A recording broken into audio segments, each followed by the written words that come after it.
Yo, what's up? Oh, this video is gonna be good, and it's specifically for those that are in an LTR, long-term relationship, and you're thinking of marrying this person. But you should only marry her if she has these three character traits. All right. My name is Kane. I'm the Silver Bachelor. This channel is 100% dedicated to dating advice for older guys. If you're new to my channel, welcome, and smash that subscribe button and hit the notification button because I'm dropping a video every day. All right. Why you should marry her, but only if she has these three character traits. All right, so a little bit about my background, but I won't leave you to the end of the video to give you the three things. So I was married for 20 years, and I'm very proud that I was faithful the whole time and was married that long. Things came to an end. I won't go into details on this channel, but let me know in the comments if you do want those details. I'll do a special video on that. So been single now for 2 years, divorced. And by the way, I have had some comments that go, oh, you're divorced. Well, you have no idea how much of a huge red flag it is to women if they start dating a guy who's 40 plus and has never been married. That's a massive red flag. I get more dates now at my age being divorced than I ever did in my 20s. And it's actually a positive thing to have been in a relationship specifically that long and now single. It's all positive, okay? And I don't care what you motherfuckers say in the comments that are haters or whatever, and you're like, oh, you're divorced. Oh. Okay, well, first of all, you most likely you've never been married, won't marry, and have not been in a relationship that long, let alone now single and doing it all over again, and you're an absolute like rock star dating, okay? So, but this video is specific for those that are thinking of marrying someone or want to settle down. But you should keep in mind these three things. And these three things are what made me marry my ex and why it lasted as long as it did ish. All right. So the reason why I decided to do this video is I was a little triggered by watching Tam Kaur. I'm pronouncing her name. I'm really not pronouncing her last name correctly. Tam, and her last name is Kaur. She has 800,000 subscribers. I don't know. She's like 25. So, hey, kudos to her. You know, successful YouTuber, young, female. By the way, it's way easier for women, especially if they're young and attractive, to gain subscribers than guys. Like us guys, we have to hustle our ass. We have to grind it out. And women get a free pass mostly for so many things. They skip lines, they get meals paid for, and YouTube is no different. I even see women DJs that are not even that great, and they gain subscribers way faster than guys that are 3 times better than they are. But enough about that.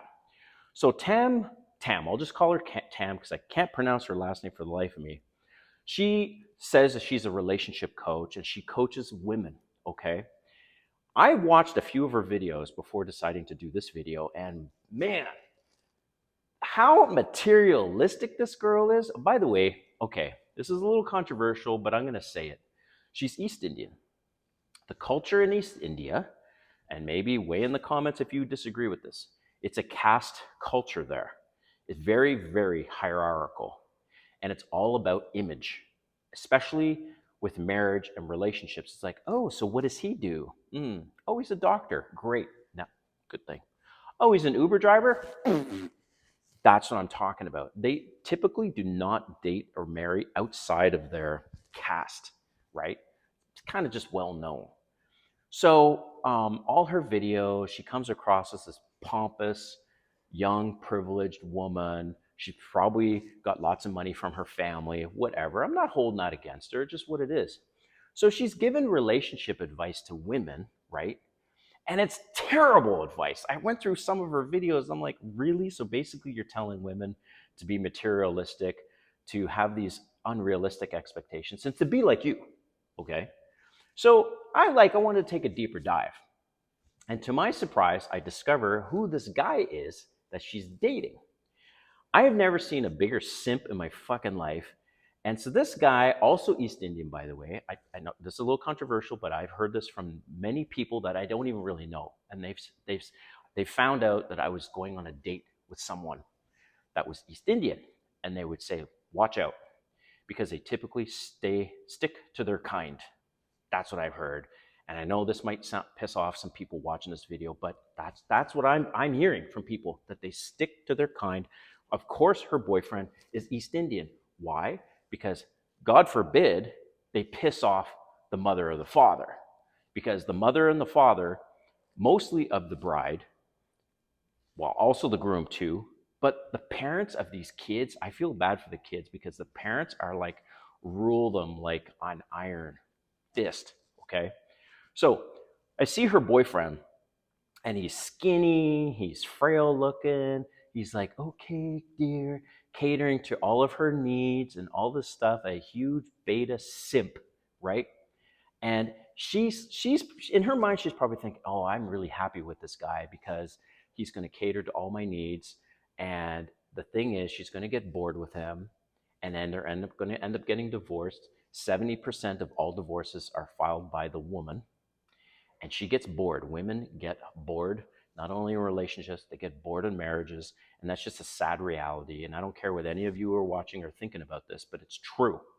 I know so many men in terrible situations, long marriages, 20 years, 30 years, whatever, and they're not getting any sex, and the woman just calls all the shots. All right. So the three things is: number one, she's your cheerleader. Number two, she's aligned with your love languages. Number three, she's not materialistic. Now I'm going to repeat these, and then I'm going to explain each one. So one, she's your cheerleader. Two, she's aligned with your love languages. And three, she's not materialistic. Okay. So number one, she's your cheerleader. So she supports your hobbies. She supports your ambition. She supports your work. And most importantly, she's willing to move for you. Why am I saying that?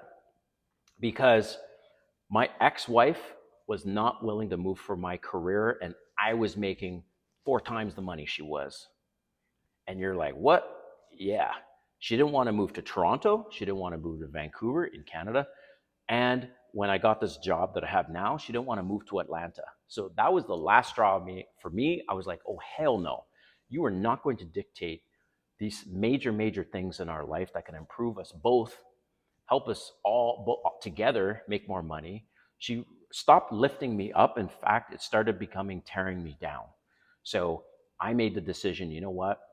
This is it for me. I can't have somebody calling the shots in my life. I enabled that for too long.